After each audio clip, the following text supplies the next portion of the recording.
Kali ini saya akan menanggapi sebuah video dari Ustadz Endang Jaya Putra.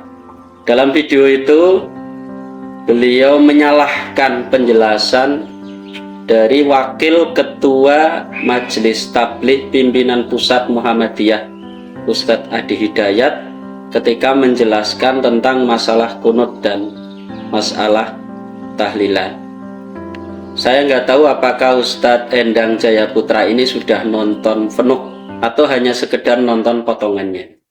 Kita simak video tanggapan Ustadz Endang Jaya Putra ini. Nah, jadi itulah sobat-sobat. Jadi tidak benar ya apa yang disampaikan Muhammadiyah tidak mempermasalahkan kunut dan tahlilan. Ya justru ya Muhammadiyah mempermasalahkan dua hal ini. Karena itu di pemahaman Muhammadiyah tidak melakukan ya kunut khusus di sholat subuh, dan juga tidak melakukan tahlilan ketika ada yang kematian. Itu dia potongan dari pernyataan beliau itu dalam video yang beliau upload pada tanggal 10 Juni 2024, 5 bulan yang lalu. Beliau mengomentari video dari Ustadz Adi Hidayat yang merupakan Ketua Majelis Tabligh Pimpinan Pusat Muhammadiyah, dan beliau di situ mengatakan penjelasan ini tidak benar. Lalu beliau membantah dengan penjelasan dari Ustadz lain. Saya sebut saja ini Ustadz Mujiman, yang mungkin beliau anggap Ustadz Mujiman ini adalah mewakili atau merepresentasikan Muhammadiyah. Baik, saya sampaikan yang pertama, justru penjelasan yang mewakili Muhammadiyah itu adalah penjelasan dari Ustadz Adi Hidayat selaku Wakil Ketua Majelis Tabligh Pimpinan Pusat Muhammadiyah. Beliau menjelaskan tentang masalah kunut sesuai dengan apa yang terdapat di dalam himpunan keputusan tarjih Muhammadiyah, di mana Ustadz Adi Hidayat mengatakan bahwa majelis tarjih tidak pernah menganggap kunut subuh itu bid'ah. Ustadz Endang Jaya mengatakan itu tidak benar. Saya katakan itu benar, itu sudah sesuai dengan himpunan putusan tarjihnya. Kita tidak pernah menemukan dalam HPT, baik HPTM ini yang pertama atau yang kedua, ini ada 3 keputusan muktamar Garut, Klaten, dan Malang. Di sini malah tidak ada tentang kunut, maupun yang ketiga, HPT yang ketiga.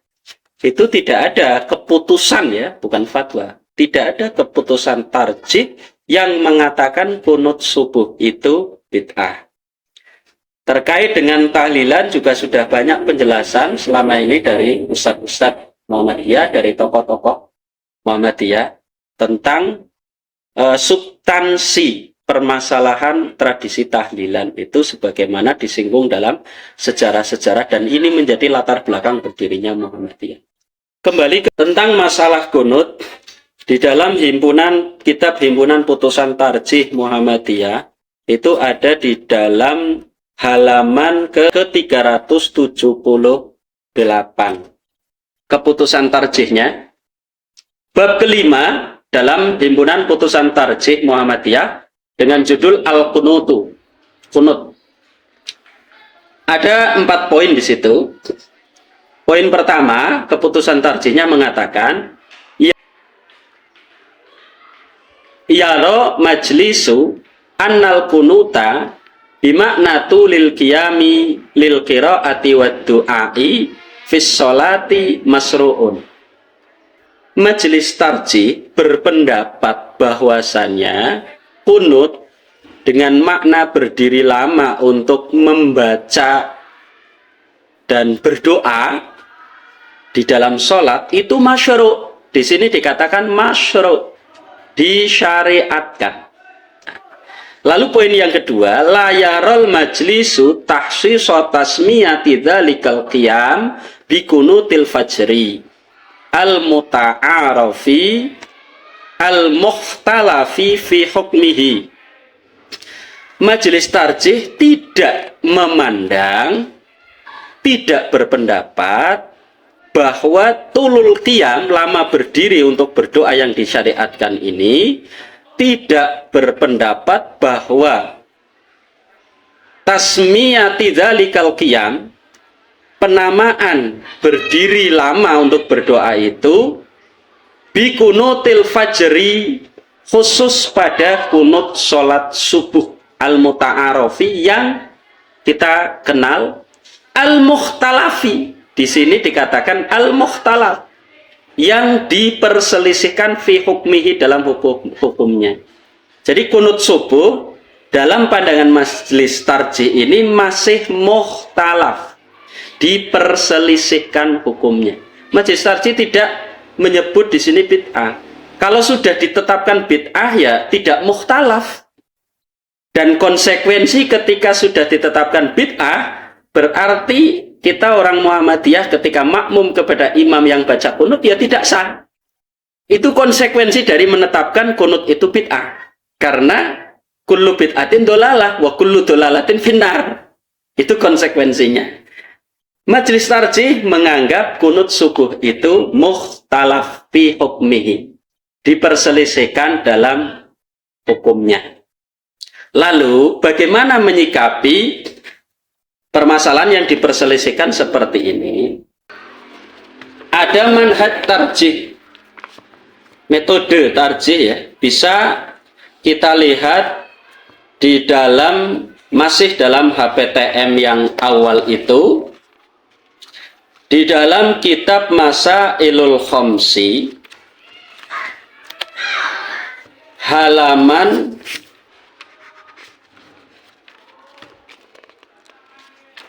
279. Kita lihat di sana ada satu metode atau satu manhaj dalam majelis tarjih. Kita baca. Anna ayya qararin, bahwasanya keputusan tarjih itu, keputusan tarjih yang manapun itu yutakhudu, diambil, ditetapkan, innama huwa tarjihu, dengan metode tarjih, dengan prinsip tarjih, dengan pandangan tarjih, bainal ara'i, di antara pendapat-pendapat al-ma'rudoti yang bertentangan, duna iftoli ayyi ra'yin mukhalifin. Ini yang perlu diperhatikan oleh dai-dai Muhammadiyah, pahami betul. Duna iftoli ayyi ra'yin mukhalifin, dengan tanpa menganggap batal pendapat lain yang berbeda dengan yang diambil oleh majelis tarjih. Inilah yang kemudian saya katakan dalam komentar di YouTube-nya Ustadz Endang Jayaputra itu, bahwa tidak mengamalkan bukan berarti mempermasalahkan. Majelis tarjih memutuskan tentang kunut subuh itu tidak mengamalkan.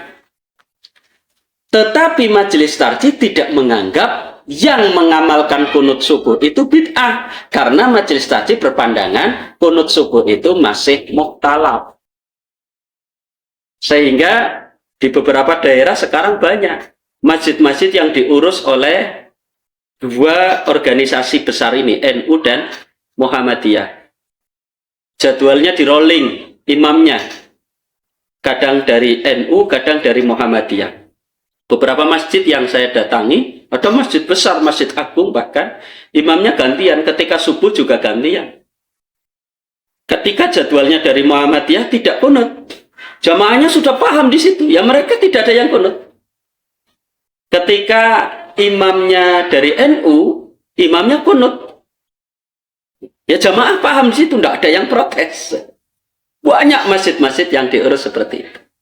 Artinya kalau memandang bid'ah, konsekuensinya berarti sholat di belakang orang yang kunut itu ya tidak sah. Tetapi tidak, Muhammadiyah tetap menganggap sholat di belakang orang yang kunut itu sah. Karena kunut itu masih mukhtalaf.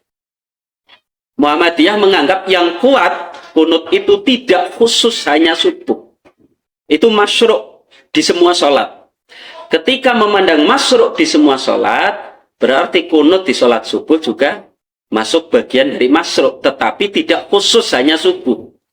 Ya, di semua sholat. Maka saya menyarankan Ustadz Endang Jayaputra ini untuk memperbanyak literasi terutama pada produk-produk tarjih Muhammadiyah. Sehingga nanti ketika memberikan penjelasan kepada umat, terutama kepada warga Muhammadiyah, akan memberikan penjelasan yang objektif sesuai dengan keputusan-keputusan tarjih. Ada beberapa hal yang saya garis bawahi di sini. Yang pertama, di situ beliau mengatakan ini pemahaman Muhammadiyah. Tetapi semangat beliau bukan memberikan pencerahan sesuai pemahaman Muhammadiyah. Semangat beliau adalah mempermasalahkan yang disampaikan oleh Wakil Ketua Majelis Tabligh Pimpinan Pusat Muhammadiyah, Ustadz Adi Hidayat. Awal pembuka video beliau langsung mengatakan yang disampaikan Uwah itu tidak benar. Kemudian dalam deskripsi video yang diupload di YouTube-nya, dia mengatakan Uwah itu penyusup di Muhammadiyah. Naudzubillah min dalik. Saya paham, saya tahu, saya kenal beliau. Uwah ini kader Muhammadiyah asli dari Pondok Pesantren Muhammadiyah Garut dan sekarang berkhidmat di Muhammadiyah. Saya Muhammad Thaif Subandi, saya perkenalkan Ustadz Endang, saya Muhammad Thaif Subandi, Pleno Pimpinan Daerah Muhammadiyah Kabupaten Brebes, sekaligus Direktur Pondok Pesantren Muhammadiyah Hajah Nasihah Maimanah, Lompong, Kecamatan Sirampok, Kabupaten Brebes. Ya, saya juga sering mengelola, ngurusi pengajian-pengajian Muhammadiyah, terutama kajian-kajian tarjih ini. Mari kita perbanyak literasi tentang produk-produk Muhammadiyah, berbanyak literasi tentang manhaj tarjih Muhammadiyah, sehingga kita bisa memberikan penjelasan kepada umat sesuai dengan apa yang ada dan diyakini, disepakati di dalam manhaj tarjih Muhammadiyah.